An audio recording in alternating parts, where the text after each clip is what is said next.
বিশ্ব পরিবেশ দিবস। তবে এই পরিবেশ দিবস উপলক্ষে কানাইনগর উপকূলীয় অঞ্চলে যে এখানকার যে মানুষগুলো দাঁড়িয়েছে তাদের একটাই দাবি, সেটা হলো নদীতে যে প্লাস্টিক দূষণ হচ্ছে, প্লাস্টিক বর্জ্য ফেলে যে দূষণ হচ্ছে, তাতে সুন্দরবন এবং নদ নদীতে ব্যাপক ক্ষতি হচ্ছে।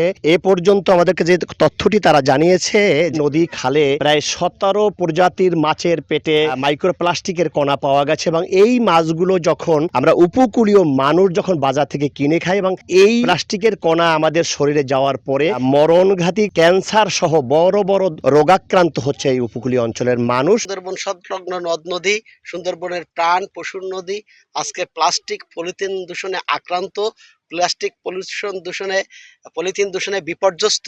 আজকে সুন্দরবন সংলগ্ন 3টি নদীর মাছ নিয়ে গবেষণা হয়েছে।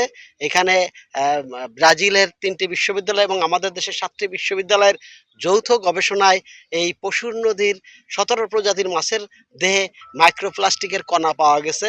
ইলিশ মাছ সেগুলো বড় হচ্ছে না এবং মাছেরও আকাল দেখা দিয়েছে এই প্লাস্টিক দূষণের ফলে। যেভাবে মাছ পাইতাম বর্তমান সেভাবে মাছ পাইতাম। মূলত আমরা যেটা বুঝতেছি বা দেখতেছি, প্লাস্টিক যে বর্জনগুলো নদীতে ফেলা হয়, বৈদেশিক যে শিপগুলো আসে মালবাহী, তারা যে বর্জনগুলো নদীতে ফেলে, বিকল্প আবার আপনার পর্যটক যারা আছে বিদেশি দেশি, প্রত্যেকে কিন্তু প্রতিটা জিনিস পলিথিনে করে প্লাস্টিক নিয়ে তারা নদীতে চলে। এগুলো ব্যবহার করার পর সমস্ত কিছু নদীতে ফেলে দেয়।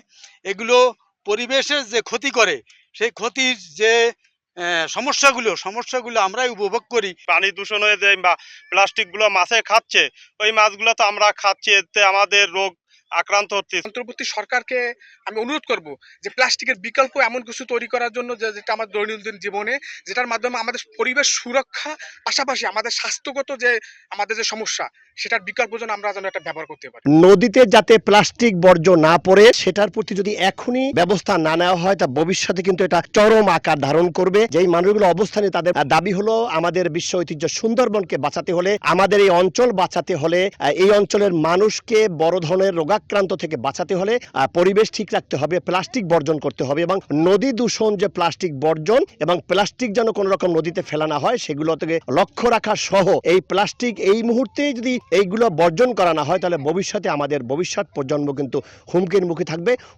মুখে থাকবে আমাদের বিশ্বের ঐতিহ্য সুন্দরবন। মাহমুদ হাসান, সময় সংবাদ, মোংলা।